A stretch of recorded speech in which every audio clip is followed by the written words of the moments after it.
Happy December 1st. I can't believe we're already here. It's December 1st.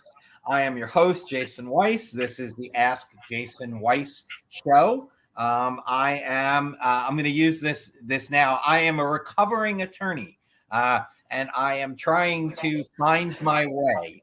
And there's a joke in that. I am Jason Weiss. I am here as an attorney and a coach. And nothing discussed today constitutes legal advice. Should you need legal advice, contact an attorney directly. Do not think anything I say here is legal advice. Do not rely upon anything I say because it is not any type of legal information. With all of that said, today I am very thankful that I have a wonderful gentleman who's been just such an amazing part of my life for the past handful of years, Evan Kalish. Evan, I met through my son, who's been on this show in the past, as a lacrosse guy. He was a young guy running around, coaching all these kids, and the only person on the field with as much energy, if not more, than these kids. And I could see from day one that he was crazy in a good way. 100% sane, 100% knows what he's doing, but pumped up, ready to go, always ready. And I loved that. And thankfully, my son and Evan created their own bond. And Evan stayed at my house. He celebrated holidays with me. He's extended family. So Evan is a lacrosse guy, is the best way to put it. And he's also a partner at a company, a client partner at a company called Infor, which we'll talk about that as well. But I just wanted to put that out there that we're going to talk about lacrosse today and how it is a growing sport, but we need to be a little bit realistic in the growth. And Evan, I hope that intro is good for you. The reason I say that is because I know for a fact, because I was one of those lacrosse dads that would come up to you after practice and be like, "Hey, what does my kid have to do to get better?" And hey, I need private lessons. And hey. When in reality, where is lacrosse going to bring you after college? So let's get into that. Evan, talk to us a little bit about your lacrosse journey. First off, Jason, thanks for bringing me on the show. Just like you said, we've been very close, and I appreciate you just letting me have a chance to voice any of my advice or anything that I can bring to the table. So, my career, lacrosse started out in Vero Beach, Florida. I'm born and raised in Florida. Especially with lacrosse down in Florida, it's not something that was a big sport. Football is king in the South. Football, baseball, and then basketball. That's those three sports. Lacrosse came to my town actually in the 80s, surprisingly. When the reason why is we have a private school that was there that would have it. And so it would be St. Andrews down south in Boca, St. Edwards up in Vero. You would have also a couple schools in West Palm as well. But realistically, we were one of the spots that people from up north came down to play the sport still. So I was introduced to lacrosse at St. Edward's School around sixth grade. I picked up a stick, and I was a huge soccer player, fell in love with lacrosse because, again, it's a sport that is in tons of cardio. Just how Jason said, I'm constantly moving around. I can't play baseball, can't play football, too much stop and go. I have to keep moving. So that's where I got my first taste of lacrosse in Florida. From there, I started getting some decent traction with the sport. When I was in high school, I had a coach that actually was at St. Ed's when I was playing rival school. He saw me play, noticed that, hey, this guy is something possibly could go to that next level. That's where they promoted me to go to a boarding school. From there, I went to a boarding school up in Maine, if you can believe it, from all the way from Florida all the way up to Maine. That's too damn cold, dude. It was cold. And I actually had an article in the U.S. Lacrosse magazine how I actually was saying that I was still wearing shorts in like February.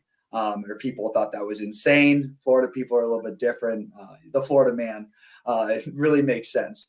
But went up to Hebron Academy up in Maine. After that, I committed to playing Division I lacrosse at Bellarmine University, which is in Louisville, Kentucky. They now play in the ASUN League. At that time, they were in the SoCon. So I was a 3-year starter there. After my when my senior year was approaching, I wanted to, first off, again, we don't go to college to play lacrosse. We go to college to get an education, and I had to use whatever it took to get things paid for. So what I did was I saved my last year of eligibility, even though I was a starter at Bellarmine in Division I. I said, hey, I want to go get my MBA done. I know this is very important for my overall career and growth. So I saved my year, went down to Lynn University, which I got a great opportunity to get my MBA paid for and done within 10 months. So I also was a part of the the Israeli national lacrosse team. I was on the 40-man roster. I've been to Israel multiple times, helping growing the sport over there as well. So kind of a full circle, but it definitely was worth it playing college lacrosse. It paid for a lot of things, and my parents still thank me for that. My body doesn't, but they thank me for it. I'm gonna throw some sarcasm at you, because this is not a shot at you, but this is for the listeners that are listening. So now, where do you play professional lacrosse? Ha ha ha. But so you did it the way that I'm teaching my son. I'm telling my son, look, you want to go to all these phenomenal schools, and I guess because he'll be in the eligibility portal, I can't talk about any of those, but you want to go to all these great schools, Ivy League and high-end schools, and schools in, North Carolina and Virginia and all these great states, right? You want to do all that. Great. That's going to get you your education. But now what? What's after? You and I were talking before the show. What are there? 3 or 4 major lacrosse players out there that can make $1 million a year off lacrosse. Casey Powell and Paul Rabel and I'd say Pennell, and maybe Rambo. I mean, those are the 4 guys who are out there. I mean, you could do tournaments, you could do all that stuff, and we'll get into it. But it's unlike the NFL or unlike the NBA, where you can go to college and say, I'm gonna turn pro. And even if I make a league minimum, it's $500,000 a year, $1 million a year. I can live off of that, no problem. Right. I mean, not in lacrosse.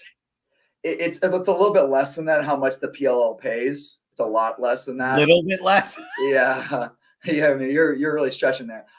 One thing that was great though, which was amazing from the PLL to the MLL, was they now do pay for health insurance. Which, I mean, if you're going to play at that speed, like. Again, I played against, covered those guys that are in that league. So I always put on PLL. I'm like, oh, I covered that guy. Oh, I covered this guy. Playing at that speed, though, of the best in the world, you need to have health insurance. Shoulders, knees, hips. They're making what? $20,000, $30,000, $40,000, $50,000 a year? I would say it's in the ballpark of probably 40 to 60K average. So let's say that. You don't go to 4 years of college or an Ivy League school to get a $40,000 or $50,000 job. Right.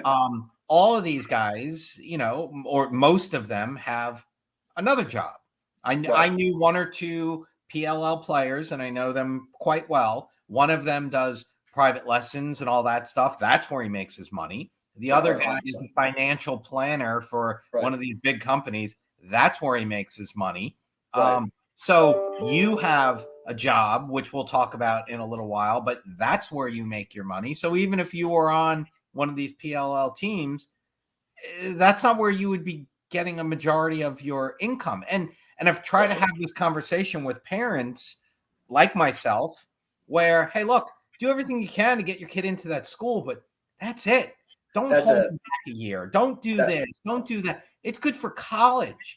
You're looking at a free ride for college or a reduced ride for college. Yes, if my son wants to go to one of these schools that's $75,000 or $80,000 a year, and I can get financial aid or a scholarship or whatever is allowed under the NCAA rules for him, that's awesome. But he's not brainwashed into thinking I'm going to be the next Casey Powell or Paul Rabel. Right. Yeah. Again, it isn't a mainstream sport. It's going to take a lot longer, and it's going to, again, football's king. NFL, NBA, it's a competitive market, super competitive market, and especially to create traction in a professional sport, it's not going to come overnight, especially with the pay, right? You're looking at a league. You mentioned something, and I want to touch on that because we've had this conversation between us and with people that we also know in the lacrosse community. You said that the sport down here is, and I'm paraphrasing, the sport down here in Florida is not the same as up north. Can you to people that don't know too much about lacrosse outside of Florida, can you explain that so that parents like myself who are listening to this can say, yeah, he's right? Well, first off, I want to establish something. I say this all the time to even the parents that I coach, or excuse me, the team that I coach for Stealth Lacrosse. It's not just about coaching the kid; it's about coaching the parent.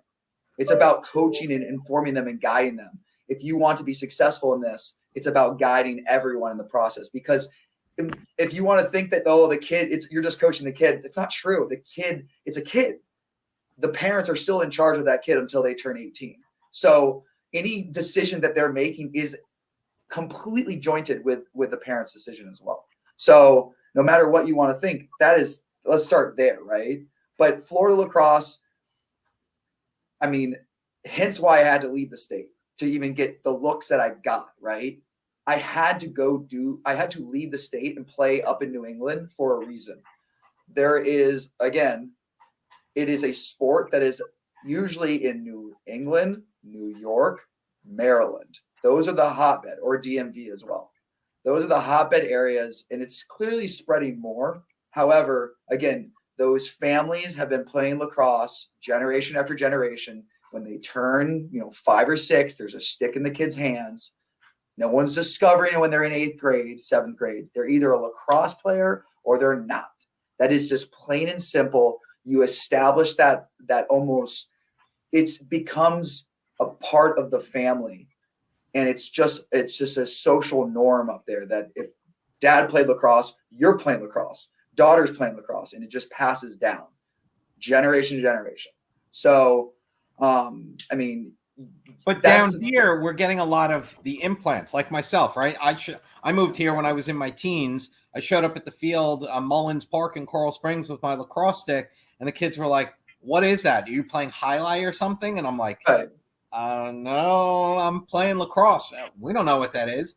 But now that my son came to me, 8 years ago, 7 years ago, and said, "Dad, I want to play lacrosse," like, I knew about it. I took out my old stick. I was able to throw him. I was able to, to do. So we're getting better, but there's still this mindset that Florida lacrosse doesn't compare to Maryland lacrosse, North Carolina lacrosse, Virginia lacrosse. There's a caveat to that, though. There really is, because people up north, it snows. It sucks. It's cold. It's not fun. I've been there. I've done it. I've seen what happens when you're like, I can't go outside and get reps. There's 6 feet of snow. I live in Maine. I can only work in an indoor facility that has a very tight space. I can't play full-sided field.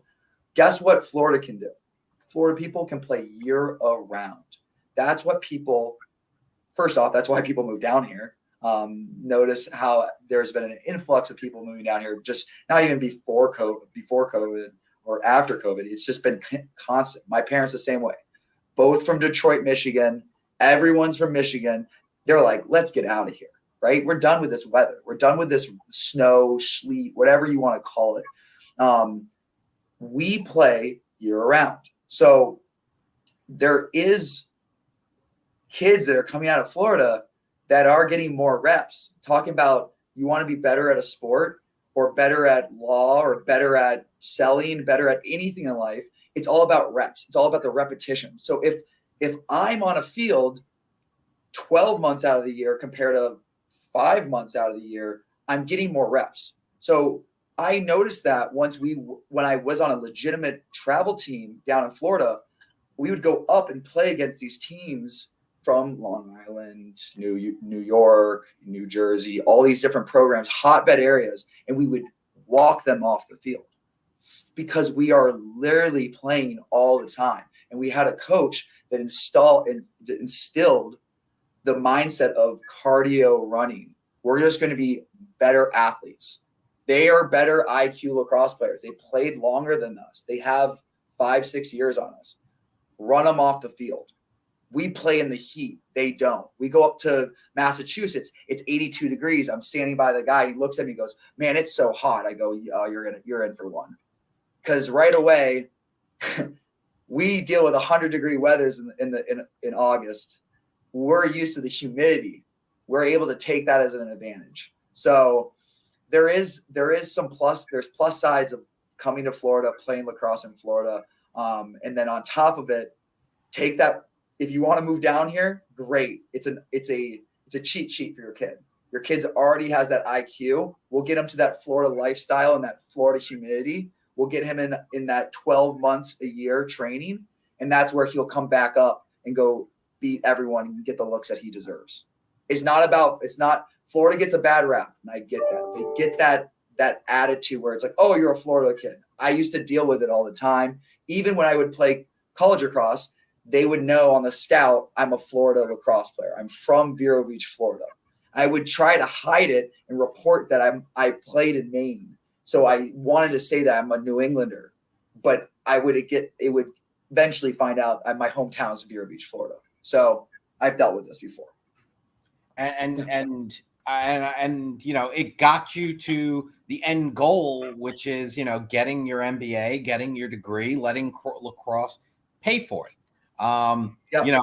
Was when you were, playing lacrosse on the college level and the high school. Well, let's go back to the high school level. Did you, there was no PLL. You weren't like, "Oh, I'm going to go play professional lacrosse." Like, your mindset was, "I'm going to use lacrosse to get me into college, to hopefully defray my bills in college and to get me my degree." And I think we sometimes, as parents and as lacrosse dads and moms, and we lose that sight. What's the end goal? I always say, Jason, what's your why? What's your why? Why are we doing this? Yeah. Why are we doing this? And I have that conversation with my son. Why do you want to do this? Why do you, why are you out there? What are you doing? I want to go to such and such school. Okay. Why? Why? Well, because I want a business degree. Great. Their business program is not top notch. Oh, yeah. Okay. So now where do you want to go? And he wants to go to a school that has great business and great entrepreneurship programs. Right. So that's where he's looking. That's where his why is. But, you have some of these kids and in lacrosse, we're huge these days on holdbacks. I'll let you explain what a holdback is, so I don't do all the talking. What's holdback? Also known as a reclassing.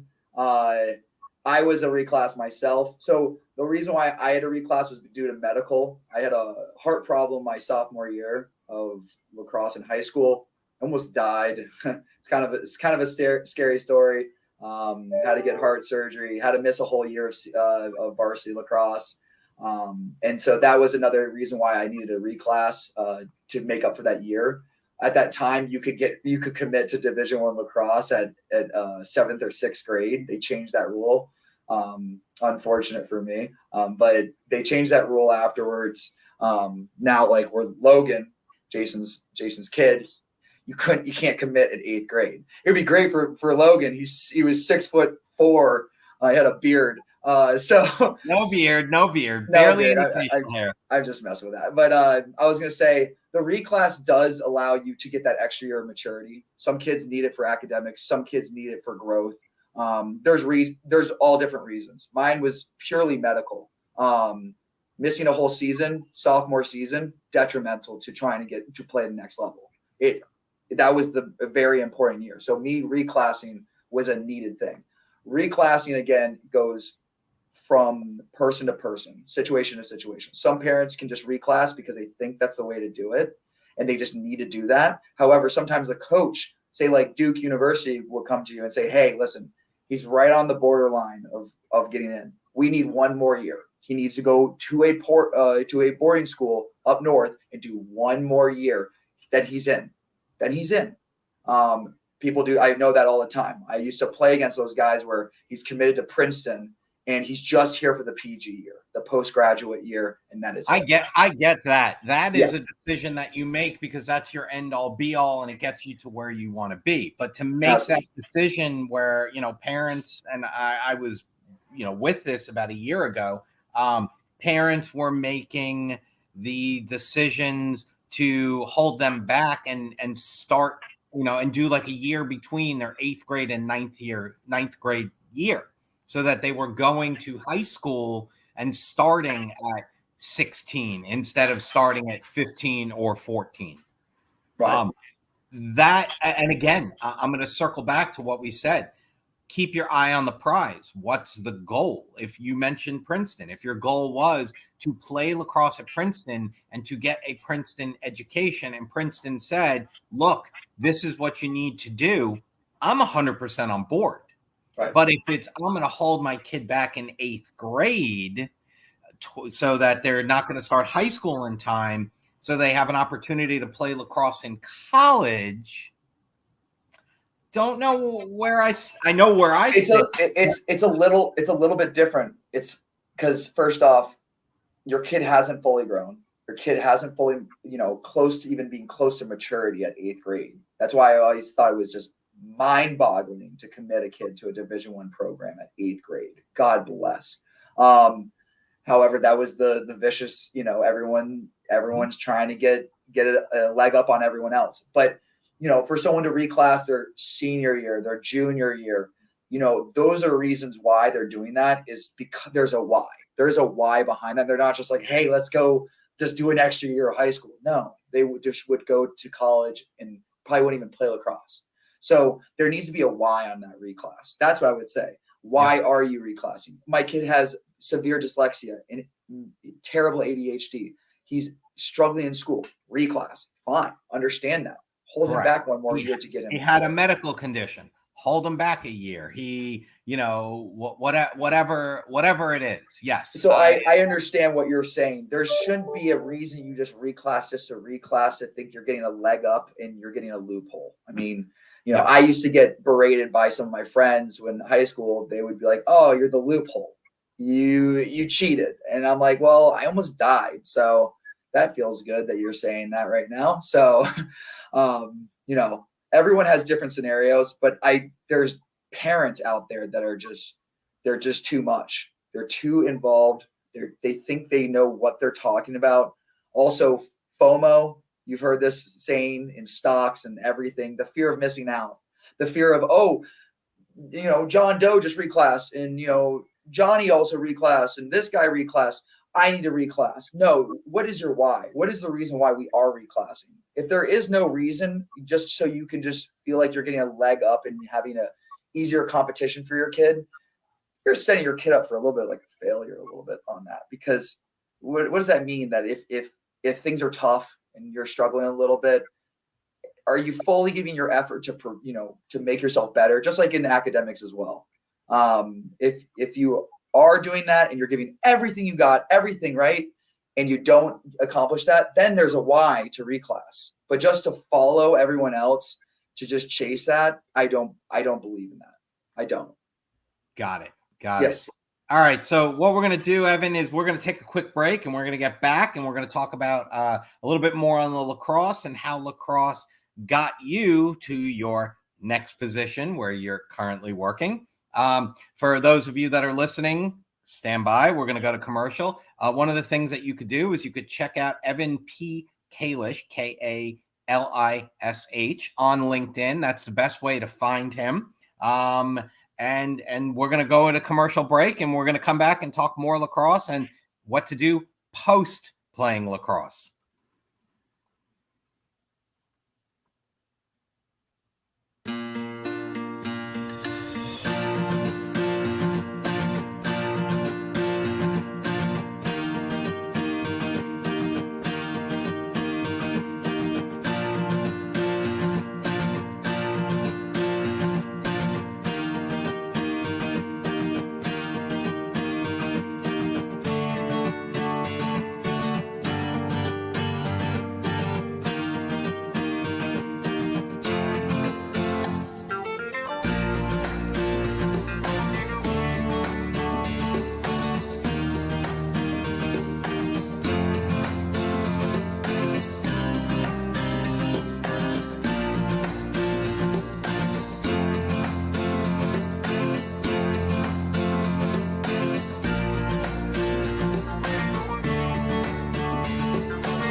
Welcome back, everybody. This is Jason Weiss, the Ask Jason Weiss Show.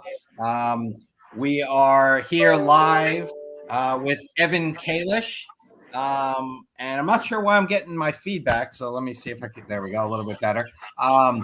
So we are live, although I am talking to everybody as an attorney and a coach. Nothing here is legal advice. Nothing is there. Do not rely upon anything I said as legal advice. You haven't hired me, and I am not your attorney. With that being said, again, Evan Kalish, who is a NCAA lacrosse player, graduated, and now has a master's degree, an MBA, and he's using his MBA as part of his why. He went to college so that he can do something. So, Evan, tell us a little bit about what you're now doing with your MBA and making money as a former college lacrosse player. Absolutely. So I have been working in sales since I left lacrosse and the NCAA as an athlete. So right now I'm currently working at a company called Infor. We are an ERP company, so comparable to like an Oracle or SAP. We do cloud suite products for companies all across the board, from hospitals to oil and gas, retail, you name it. What my role is actually, which is kind of interesting because I'm just like coaching, I'm doing pretty much the same thing just for customers with regards to cloud. What I do is I work with education to teaching customers how to understand their products. So just like the same way that I'm coaching lacrosse or I was learning lacrosse, I put that same aspect into how I teach people how to understand their processes and their products as well. So part of what you I've done is you've taken everything that you've done on the lacrosse field, and turned it into help me in life. You train, you help. You get fit, you help. Your mindset is there, you help. And I love what you talked about, your why. Why are you doing something? Why am I wearing a hood today? I don't know. It was the first clean shirt that I had, that was out, or I didn't want to hang it. I didn't want to hang it up. There's always a why. And if you start with your why before you start with your actions, maybe you would change your course. Absolutely. I mean, the reason why I love where I'm working right now is because, first off, it's a consultant sales role where it's a little bit different than what I've been working on before. I was more of a net new account executive role where I was cold calling, emailing, and that was, again, I like that as well. It's something that is competitive. I was always the top of my list from all the companies I worked at before, broke records, talk time. I was a competitor. Same thing where I'm at right now. I like to compete. However, it's a little bit different in that aspect. And the reason why I really like this job that I'm at is because it's teaching me a different area of growth in my sales process, where it's not just cold calling and reaching out and being that aggressive person. It's more of mentoring, helping, hand holding, and establishing relationships further than just trying to close a deal and then move on from it.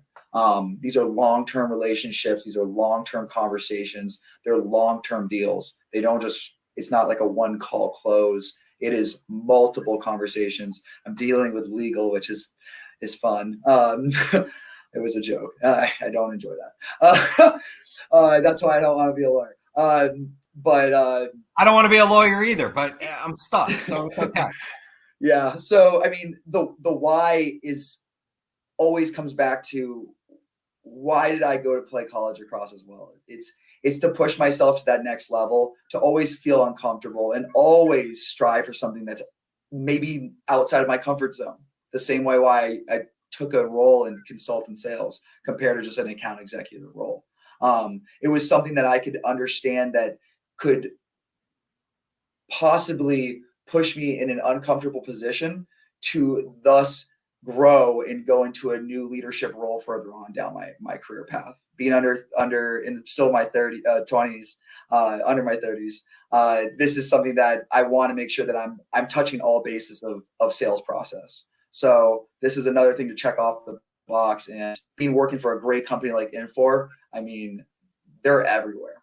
They're one of the big top dogs across the world. I'm working with people in UK, Asia, you name it. I'm all over the place, and it's a really exciting job. And there's definitely something I wake up in the morning, I'm like, okay, what am I going to deal with today? But it's exciting. It's an exciting role. It really is. But that's great to hear that passion. Who am I going to work with today? What am I going to do today? Who am I going to, sell today? Who am I going to make happy today? Like, that's a great way of, starting it off. Unlike me, it's like, all right, which of my clients got in trouble, or what do I got to do? Or, which matter do I got to handle today? And right. It's tough. And one of the things that I'm going to ask is, when you were playing lacrosse, you went to Maine, you played in the snow, you traveled, you did this. I guess there was passion there. There was love for the sport. Yes. I mean, I was recently home at my parents' house, and they have this in my, I guess, the spare room. They have this article up from my boarding school. And the first part of the line was, you can't miss Evan Kalish on campus. This was when I was a senior, and they were writing my report after I committed to play Division I. They go, you can never miss this guy. He always has a lacrosse stick in his hand.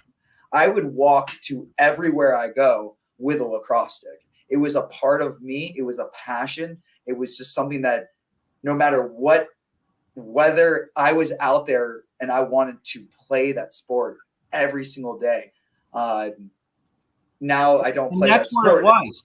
I get to play this sport every day. I want to play this sport every day.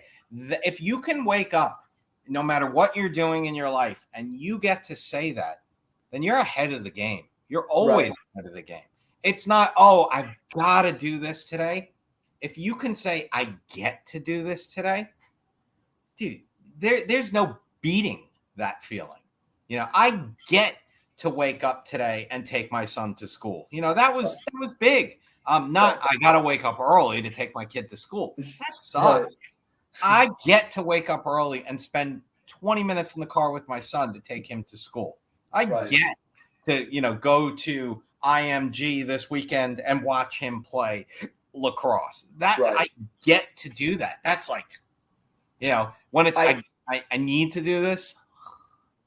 I had a sales director say that a lot.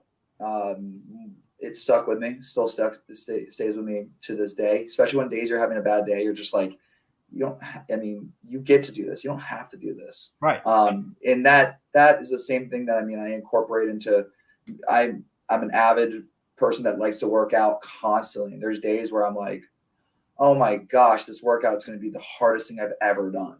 I got involved in CrossFit, which is just an extreme sport as lacrosse, I could say. And so just like that, there's days where I'm looking at the workout before on their app, and I'm like, that's going to be the hardest thing I've ever done. But you got to just remind yourself that you get to do this. You don't have to do this. And that mindset is something that you can't teach. And let me connect that back to why parents, why your kid should play sports in college. It will instill something that you cannot instill by just being a normal student, period. Time management, being a part of a community. Like, there's just so much further that will give your kid a leg up when it comes to working in a day-to-day job, period. Yeah, accountability to your team. You wake up, you train, you stick to it. You have people relying upon you. I mean, that's it. I know there are some people out there who they only hire lacrosse players, men, women, they don't care. Yeah. Only lacrosse players. Why? Because they usually go to, better education schools or better I sound educated. They usually go to a good academic school, and they also know how to be great teammates, how to work for what you want. And not, just babble on and on like this guy right here. So, and I think that's not unique to lacrosse. I think that's almost any sport, 100%. I mean, there is a competitiveness when it comes to an athlete. I mean, I used to have it all the time in my other jobs.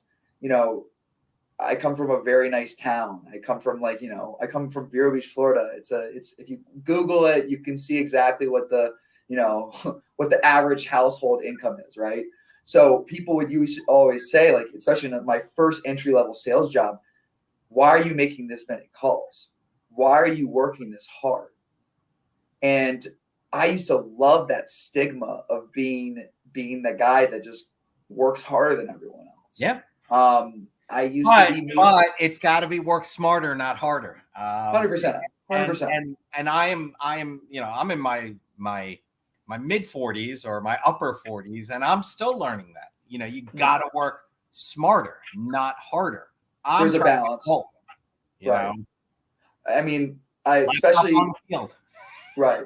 I guess I was thinking about it recently, why have I worked this hard? And it goes back to that year that I missed when I was a sophomore. Getting something, when you hear a doctor tell you you're not going to be able to do what you want to do, that you love, and they go, hey, you might never play again. We're going to see how this surgery goes. It puts you into a perspective of, really don't leave anything on the freaking table, right? And I really took that to be. But the question is, how long does that last? Like I one of my fraternity brothers, he was younger than me, passed away about 30 days ago. And it hit me hard, like make sure I'm doing the right things and doing all this. But, it's been 30, 40 days and I haven't forgot the loss, but I'm not working out as much as I was. I'm not, eating as good as I did. I'm not doing all that kind of stuff. So now, at least for you, when it was, hey, you have to have this surgery and, going ahead and maybe not playing lacrosse, at least that lasted for your time for lacrosse. Absolutely traumatized me. Yeah. 9-hour surgery on a table when they're working on your heart is something that you'll never forget. Yeah. Plain and simple. And that's what you got to do. You got to follow your heart and everything in life. And I had a conversation with a lacrosse coach a couple of months ago when, he was trying to make up his mind what to do professionally and personally and all this. And I said, follow your heart. Right. And he's like, well, I love her and I love the job and I love this and I love that. I'm like, well, follow the love. Right. No, absolutely. I mean, it's sometimes some people need wake-up calls. Some people need that kind of that shock. I mean, I was not in that same mindset, but after that, it became the quote-unquote hardo.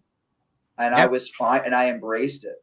Every practice, people are like, what is your problem? Why are you checking me this hard? Why are you diving for ground balls? Why are you just relentless? And I'm just like, you don't understand where I come from. You don't understand where someone says, hey, you're going to die in a week if you don't get the surgery done. Right. You think about things a little bit differently, and it puts it in perspective. So then, again, we're at Thanksgiving dinner this year, and I look at my parents. I just go, I'm just happy I have a job.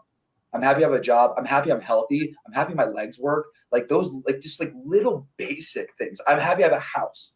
I'm happy I have internet. Like some people don't really understand and really think about things sometimes until something like, Jason, you lost someone, right? That it's a shock at first, right? And it's something that's just like, oh my gosh. And so when it hits you, that's sometimes where that wake up call happens. And some people, again, everyone's gonna have a wake up call in their life in some shape or form, some facet, something that's gonna hit them, right? That creates a reaction. So you get to coach younger boys. They're class of 2027, correct? That's what correct. You're coaching. So they're about 13 years old. Yep. If you had an opportunity to sit with them, and the attention span of a 13-year-old boy is probably 30 seconds, and you wanted to educate them a little bit on lacrosse and what to do, what would be your 30-second speech to them? Well, I like to, whenever I talk to them, I try to make sure that I'm able to connect with them, not just at a coach's level, but down to their level as well. But I also like to teach them things as well. So like one thing that I used to say a lot as well is dividends. It's something that I wanted to teach them about because I'm a big stock guy. I like to do it all day long when I'm working. I like to see what your stocks are going. But not on company time, of course. No. After work. Apologies. Reword that. But one thing that I talk about is dividends. And so like my 30 seconds that I would tell a kid that I'm trying to like have buy into my process and buy into just the overall culture that I try to build is this isn't going to happen overnight. You're not going to get rich really quick, or I guess become successful at the sport really quick. It's about chipping away day by day. When you invest in a company over time, that company will pay you back. Just like Apple stock, guys that invested back in the 90s, 80s, right when they started out, they're seeing the dividends now. Crazy numbers. Look at Warren Buffett. Warren Buffett is the example of dividends itself. So when I talk to kids about getting a return on your investment, the ROI, and also that dividend that comes back, it's about chipping away day by day, little things. It's not going to go be all sunshine and roses. It's going to be painful. You're going to lose a crap ton. You're going to feel this. It's going to not be fun at first. And it probably won't be fun midway through too. You're going to feel pain even at the high ends of it as well. But the return, that dividends far down the road, you will feel. And you'll see that. You'll be able to look back and be like, dang, that was amazing. I stuck through and I never gave up. And so that's what I always tell my players. It's not going to come overnight. ROI, return ROI. on investment. You can't get you need to put in. You need to do it. You need that. That's the big thing. So we're getting down to the nitty gritty. We probably have a minute or two left, and I usually try to throw out the toughest question for the last part. So I'm gonna give you a 2-pronged question, and you bet. Hopefully you studied for this, because I didn't give you this question beforehand, nor did I give you any questions. But when you were playing lacrosse, what was your song to get you pumped up and ready to go? And now that you are an avid athlete and work out and do all that, what is now your pump up song? Oh my God, I cannot believe I'm going to say this out loud. All right. So headphones are on before games. If you want to get the goosebumps going, you know the movie Last Mohicans? Sure. There's that song. Man, it's like the main song that they play. It's I need to look it up. I should have I just type in Last Mohicans on iTunes. So everybody go out and get the soundtrack to the Last Mohicans. There's Evan's plug to Apple and all these things. I always thought it was just a song it's first off, the movie has lacrosse in it. If you watch that movie, it's in it. So something that I thought was really amazing. I always have absolute respect for this, where the sport comes from. It's a Native American sport. Let's get that just plain and simple. People might not even know that. It's a Native American sport. There's a beautiful story and culture and religion behind this sport that we play, and give utmost respect to those people. So that song is very moving. It's quiet. It has energy. It has this passion. It's something that calms me down before I go out there and just create pure havoc. So what about now, before you hit CrossFit or drive into your practice with your kids? What is it now? I vary the songs. I try to keep hip. I try to keep it hip, right? I try to if I'm gonna. So we have a speaker for our team. So I do try to see what they like, and I do try to make sure that I have songs that they know. Man, hey, now my son's listening to Dre and Snoop and Warren and so my kids listen to all that stuff. I mean, I would say No Role Models by now I'm blanking on it. Oh God, now I'm really blanking on it. The song's called No Role Models. Oh gosh, he's a North Carolina rapper.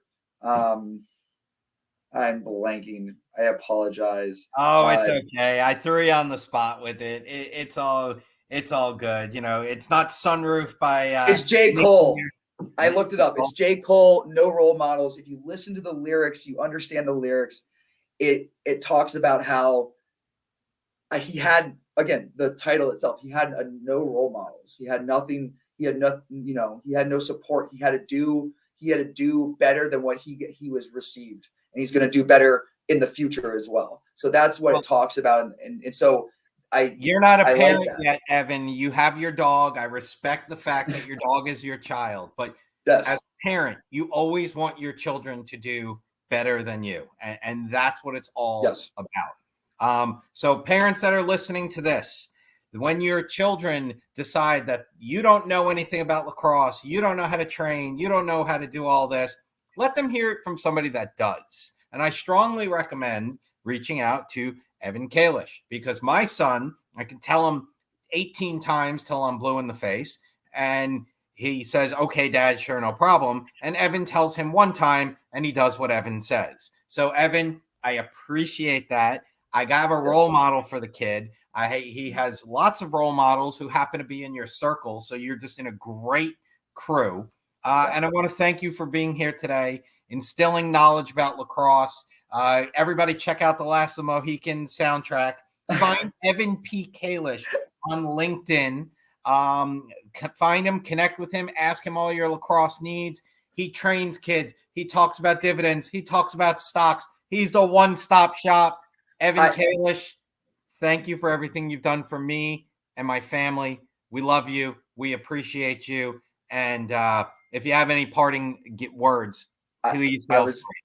I was going to say, in all aspects of your life, I mean, especially with coaching for kids and making sure your kids are doing the next level or going to the next level, even yourself, ask that why question. It's really important. You should ask that question even for yourself, or whoever else is watching this. What is your why? Why do you get up in the morning? Why do you work hard? And really leverage those. I wake up in the morning, I work hard now. I have a why. I have a little family. I have a beautiful girlfriend. I have a beautiful little fur baby, I guess. And so that's my why now. My why used to be, I wanted to get my education paid for. I checked that off the box, and I'm on to the next steps. So, just really reiterate that why. So parents, why are you waiting? Reach out to Evan, find him on LinkedIn. CC and the Going Solo Media Network, thank you so much. We appreciate everything you do. Couldn't do this without you, obviously. You can find me at jason@jswlawyer.com or askjasonweiss.com. Happy to speak, happy to help. Evan, again, thank you for all you've done for me and my family. CC, thank you for being behind the scenes. See all of you next week. Thank you.